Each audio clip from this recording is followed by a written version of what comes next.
ये कहानी 90s के दशक की है, जब नवी मुंबई का इलाका पहाड़ी हुआ करता था और वहाँ कुछ ही लोग रहा करते थे। किशन नाम का एक नौजवान अपने गांव से नौकरी की तलाश में नया नया मुंबई शहर आया था। किशन नवी मुंबई में अपने एक मामा के घर रह रहा था। उसके मामा एक ड्राइवर थे और वो एक बड़े अफसर के लिए काम करते थे, जिसकी वजह से वो अक्सर शहर से दूर ही ड्यूटी करते थे और वो दिनों दिनों तक घर नहीं आते थे। किशन भी रोज 2 घंटे ट्रैवल करके नौकरी की तलाश में मुंबई की तरफ निकल जाता था और शाम को घर लौटता था। लेकिन शाम को वो इलाका एकदम सुनसान हो जाता था। एक दिन जब किशन ने अपने मामा से पूछा कि वहाँ के लोग शाम को घर से बाहर क्यों नहीं निकलते, तो उसके मामा ने उसे एक बहुत ही दिलचस्प कहानी सुनाई। उन्होंने कहा कि वहाँ के लोग ये मानते हैं कि नवी मुंबई और मुंबई की गलियों में एक चुड़ैल घूमती है जिसके 3 सर हैं। लोग उसे 3 मुंडी वाली चुड़ैल बुलाते हैं। वो रात में निकलती है और जब लोग सो जाते हैं तो वो उनके घर जाकर उन्हें अपने वश में कर लेती है। वो उनके अंदर की शक्ति खींच लेती है और उन्हें बेहोशी की हालत में छोड़कर वहाँ से चली जाती है। कुछ लोगों का तो ये भी मानना है कि वो 3 मुंडी वाली चुड़ैल एक डायन है और लोगों की शक्ति छीन छीन कर वो अपने आप को अमर बना रही है।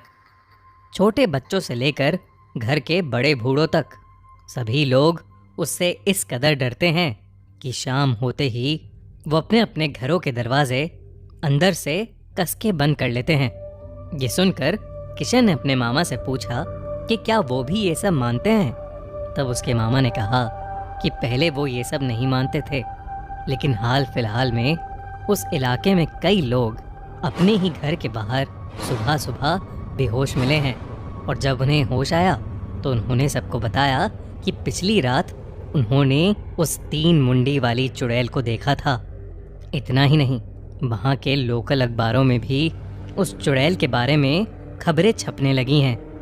किशन को ये कहानी बड़ी रोमांचक लगी, लेकिन उसे उस पर विश्वास नहीं हुआ और वो सोने चला गया। कुछ ही दिनों में किशन की नौकरी लग गई और एक रात वो अपने काम के चलते बड़ी देरी से घर पहुंचा। रात के करीब 1 बज रहे थे और उसके मामा भी अपनी ड्यूटी के सिलसिले में बाहर थे। किशन बहुत थक गया था तो उस रात वो बिस्तर पर लेटते ही सो गया। लेकिन कुछ ही पलों में उसके घर की डोरबेल बजी। डोरबेल की आवाज़ सुनकर किशन थोड़ा घबरा गया, क्योंकि इतनी रात कभी कोई नहीं आता था। उसने दरवाज़ा खोला तो उसके सामने उसके मामा खड़े थे, लेकिन वो बहुत अजीब से दिख रहे थे। वो दरवाजे पर खड़े किशन को घूरे जा रहे थे। किशन ने उन्हें अंदर बुलाया और उनके लिए पानी लेने किचन में गया। रात के 2 बज चुके थे। किशन जैसे ही किचन से वापस आया, उसके हाथ से पानी का गिलास छूट गया। जहाँ उसके मामा खड़े थे उसके ठीक सामने एक शीशा था, जिसमें उसके मामा की जगह उसे वो 3 सिर वाली चुड़ैल खड़ी दिख रही थी। किशन उसे देखते ही घबरा गया और उसने बेडरूम में जाकर अपना दरवाज़ा अंदर से बंद कर लिया। कुछ ही देर में किशन के दरवाजे पर ज़ोरों से धमधम शुरू हो गई। किशन के पसीने छूट गए, लेकिन उसने डर के मारे दरवाज़ा नहीं खोला।